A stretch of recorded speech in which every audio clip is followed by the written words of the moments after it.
Bismillahirrahmanirrahim. Assalamualaikum warahmatullahi wabarakatuh. Alhamdulillahirrahmanirrahim. Allahumma shalli ala sayyidina Muhammad wa ala ali Muhammad.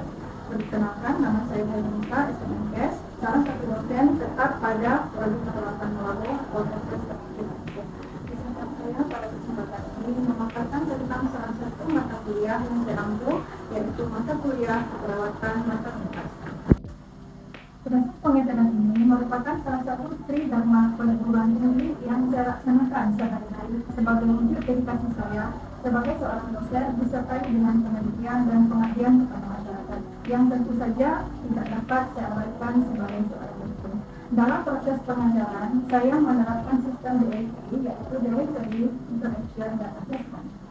Pada tahap delivery, beragam materi saya upayakan tersaji secara interaktif dan menarik untuk meningkatkan minat belajar mahasiswa guna mencapai TPL yang telah ditetapkan. Pada tahap interaksi yang saya terapkan berupa tatap muka di kelas sesuai dengan waktu yang telah ditetapkan pada EPS sebelumnya.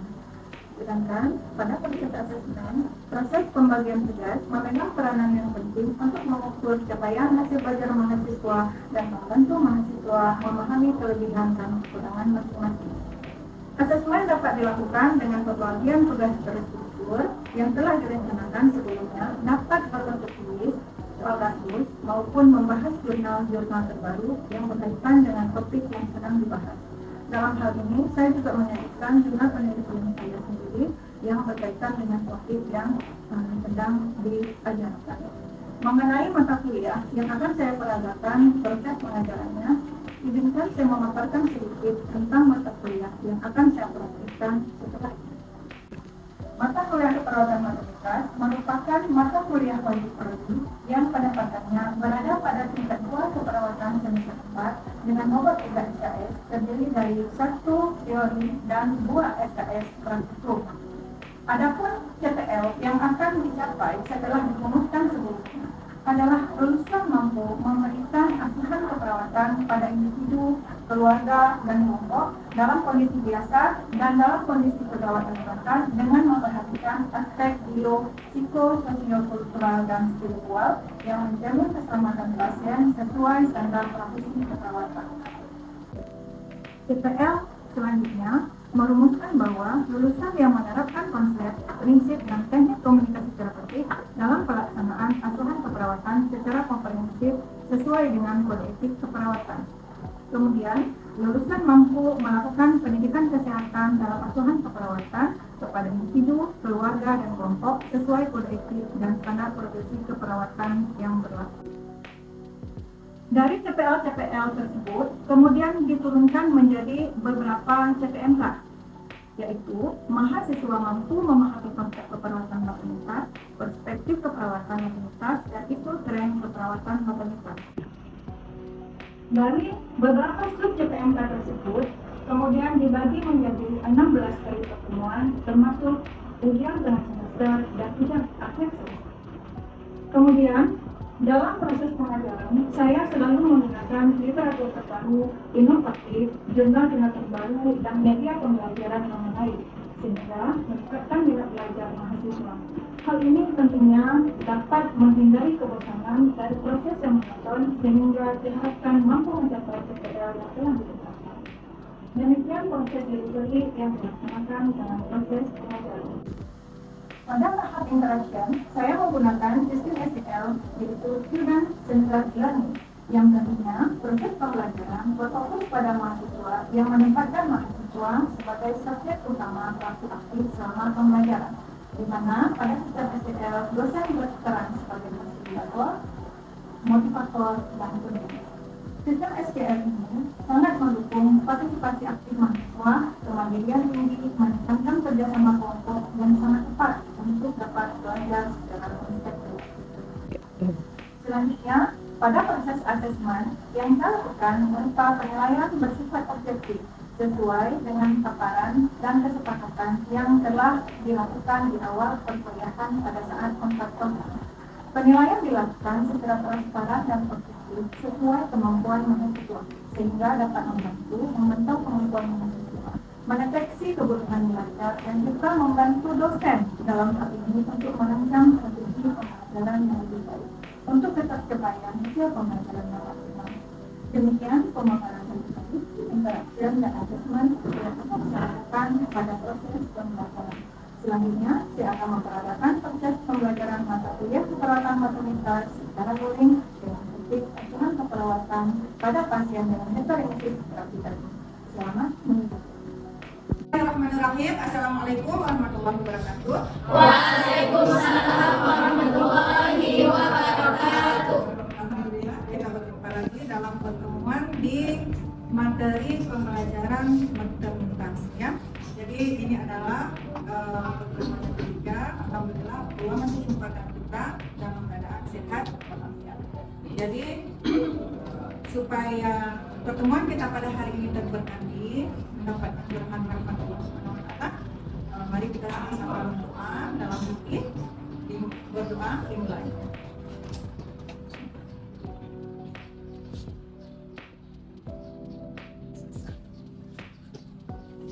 Untuk selanjutnya anak-anak kami itu sudah saya berikan tadi absensi, silakan diedarkan, diisi. Jangan lupa ya di tanda tangan. Nah kemudian ini kan sudah pertemuan yang ketiga ya.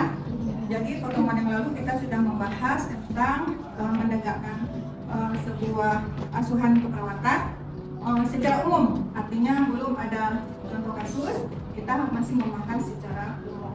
Nah hari ini di pertemuan kita ini nanti akan ada contoh-contoh kasus yang khusus, yang nyata, yang bisa Anda aplikasikan langsung pada kasus yang telah saya rancang. Mudah-mudahan dapat dilaksanakan dengan baik. Nah, dari pertemuan kita yang lalu kita sudah membahas tentang proses asuhan keperawatan. Ada berapa tahap? 5 tahap ya, masih ingat? Dimulai dari diagnosa,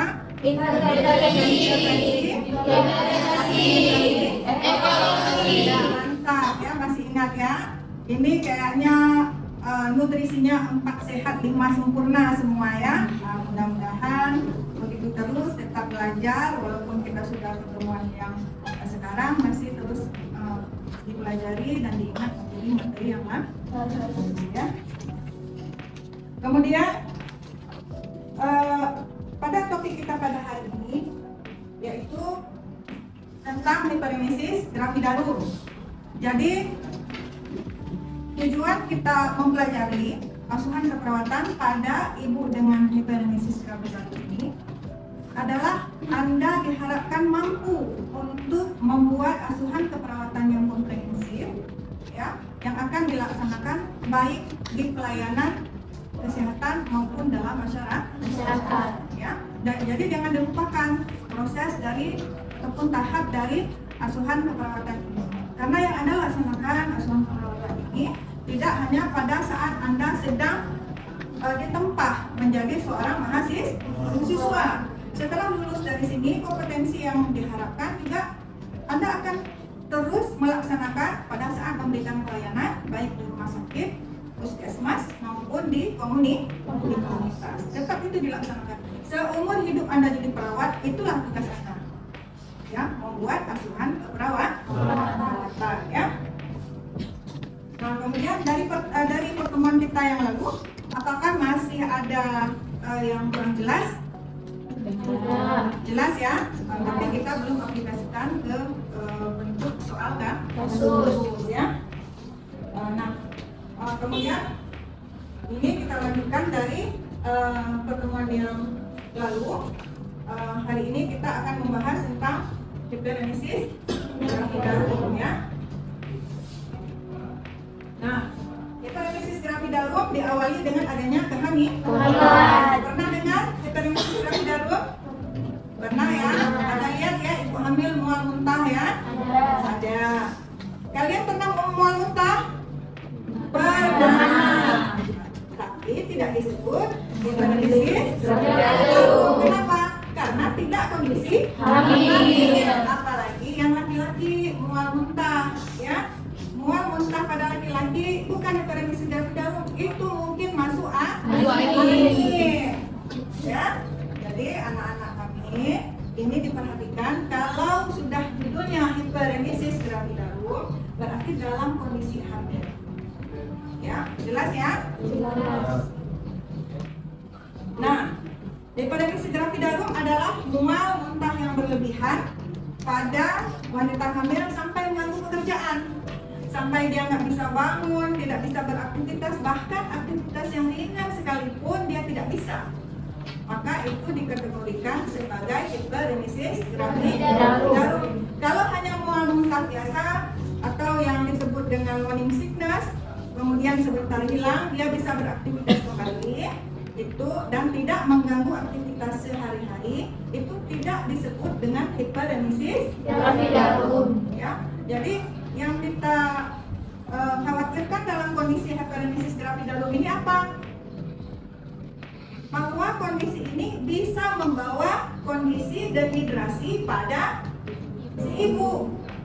Kondisi dehidrasi ini ya, kita tahu bahwa secara umum kandungan di dalam tubuh kita ini adalah cairan. Ini tentu akan berakibat fatal pada janin yang sedang dikandung oleh si ibu ya. Kemudian mual muntah disebabkan oleh kombinasi hormon estrogen dan progesteron. Walaupun hal ini tidak diketahui dengan pasti ya. Artinya mual muntah ini terjadi pada ibu hamil. Hiperemesis gravidarum terjadi pada ibu hamil, tapi tak semua ibu hamil mengalami hiperemesis. Ada ibu hamil yang sehat-sehat saja dia, bisa beraktivitas seperti biasa, bisa ke sawah, bisa mengajar, bisa melaksanakan aktivitas sehari-hari dalam rumah tangga ya. Nah, kemudian mual muntah merupakan gangguan yang paling sering terjadi pada kehamilan trimester 1. Biasanya ini terjadi pada trimester pertama ya. Tapi tidak tertutup kemungkinan bisa berlanjut pada kondisi-kondisi tertentu, bahkan sampai trimester ketiga juga ibunya masih mengalami hiperemesis. Adapun faktor etiologi pada hiperemesis gravidarum ini untuk sebab pastinya belum diketahui ya. Tapi yang pasti ini karena adanya perubahan hormon di dalam tubuh ibu ya, karena proses kandungan. Biasanya proses hiperemesis gravidarum ini kejadiannya akan terus berkurang lama setelah trimester pertama. Nah, faktor predisposisi yang mencetus ya biasanya sering terjadi pada trimi gravida. Trimi gravida itu adalah kehamilan yang pertama. Jadi si ibunya bukan karena manja, ya, cari perhatian karena ini adalah kehamilan yang pertama, bukan manja, karena ini adalah proses perubahan hormon. Bisa jadi karena penyakit seperti mulai dari hidrota, diabetes, kehamilan ganda akibat peningkatan kadar KCG, dan wanita yang sebelum hamil sudah menderita gangguan lambung spesifik. Mengalami gangguan lambung itu bisa memperparah kondisi ibu. Kemudian faktor organik karena masuknya si Variales dalam sirkulasi maternal dan perubahan vitamin D. Selanjutnya faktor organik, faktor psikologis keretakan rumah tangga. Ini kalau secara psikologis ya, tak hamil pun kalau dalam rumah tangga sedang terjadi masalah mual muntah juga bisa ya, walaupun tidak dalam kondisi hamil, apalagi sedang masa kehamilan yang justru ibu sedang memerlukan perhatian, apalagi pada kasus-kasus kehamilan yang pertama.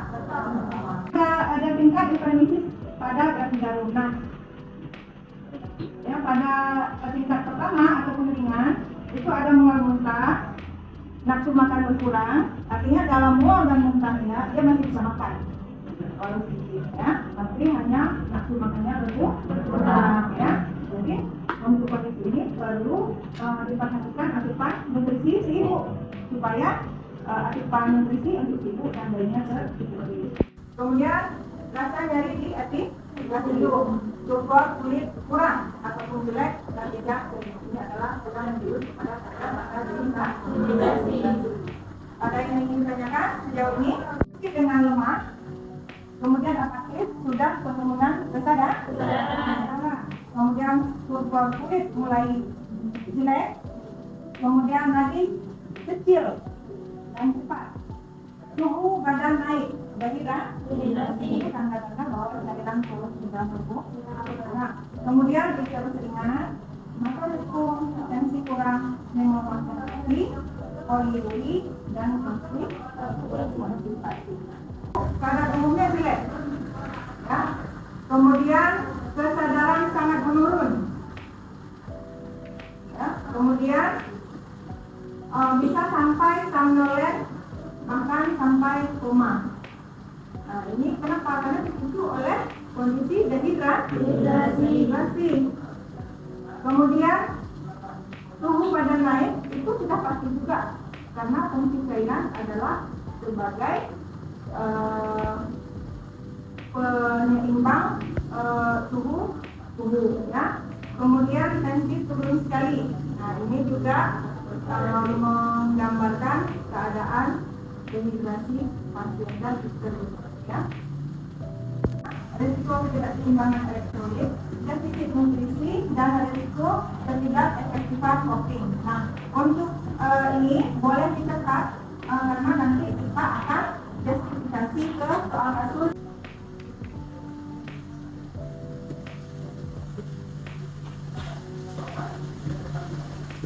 Baik, sudah. Selanjutnya, dengan penanganan yang baik, prognosis sangat memuaskan. Artinya untuk hipertensi terapi dalam ini bisa ditangani dengan baik, ya. Kemudian, namun pada tingkat yang berat dapat menyebabkan kematian ibu dan janin. Jadi begitu ada nampak apakah ada melihat di dalam keluarga kah, dalam masyarakat, kalau sudah krisis, sudah muntah, mual sampai dia tidak bisa bangun, tidak bisa aktivitas, itu jangan terus di rumah. Harus ke pusat pelayanan kesehatan. Dia harus segera mendapatkan rehidrasi, ya, untuk mendapatkan cairan tubuh kembali. Meningkatlah tingkat kematian ibu dan anak. Ini salah satu sumbangan.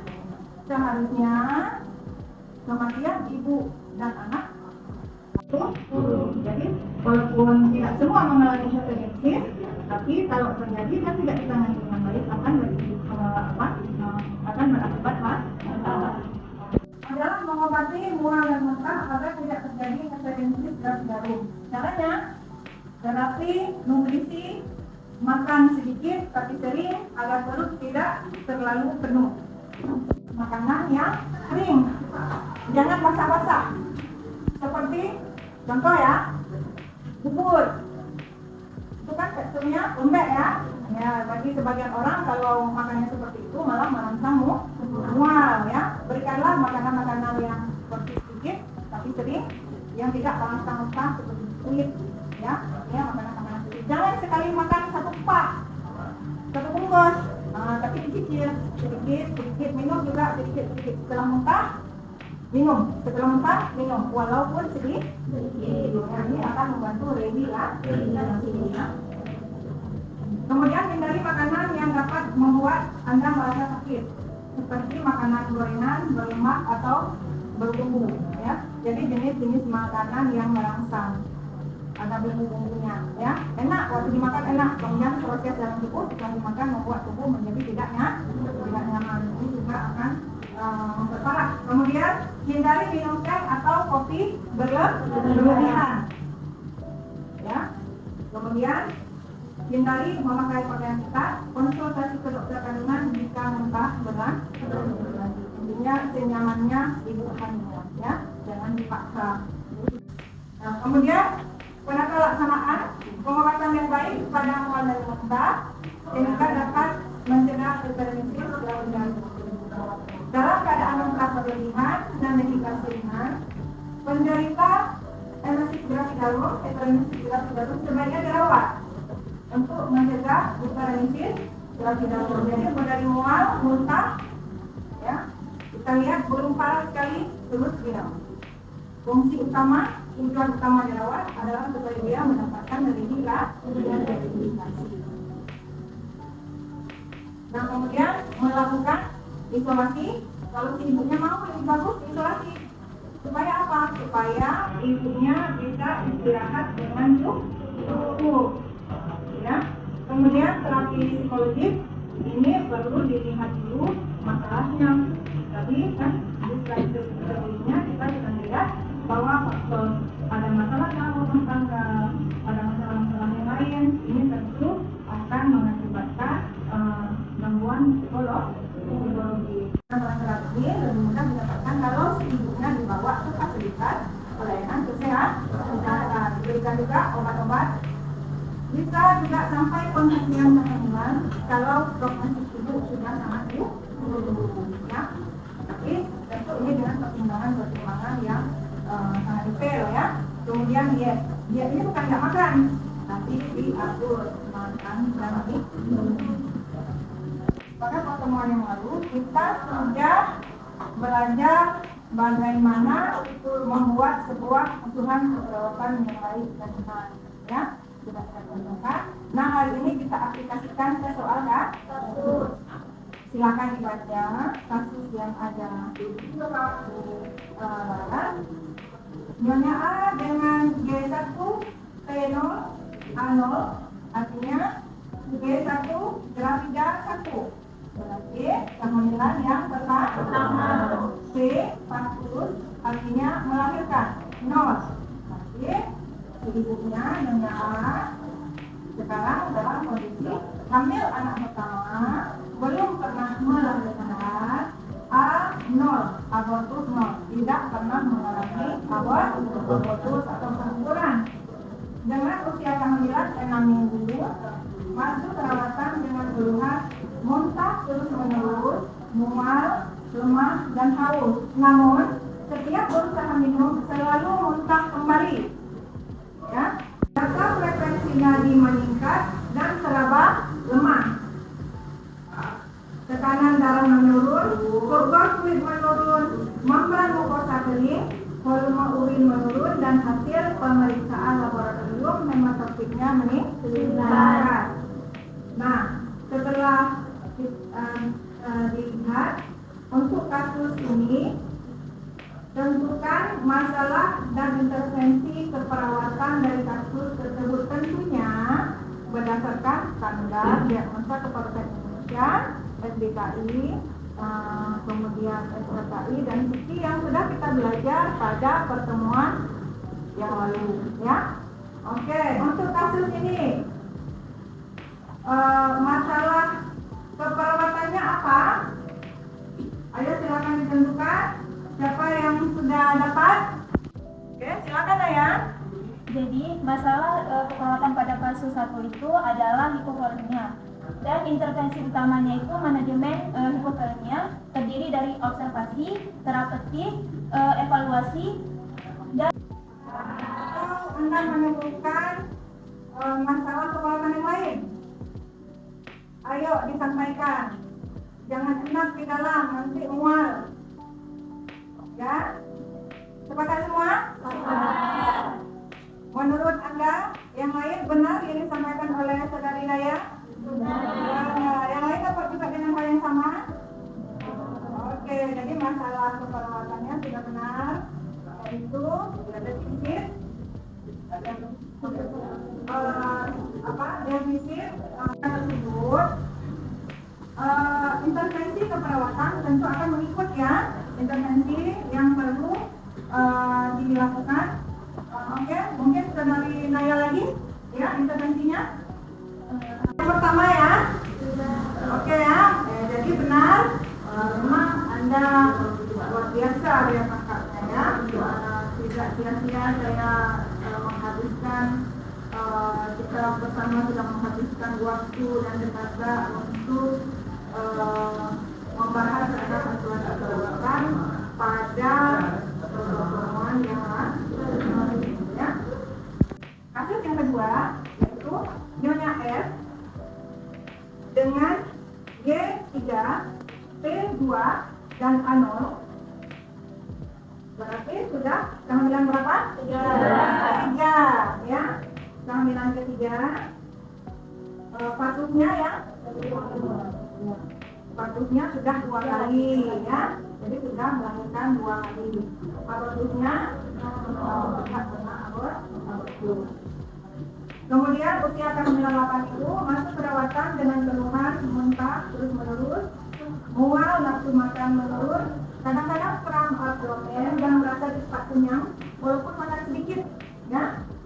Kemudian dari hasil pemeriksaan didapatkan data berupa berat badan menurun 10% dari di bawah 5 ideal, bising usus meningkat, membran mukosa pucat.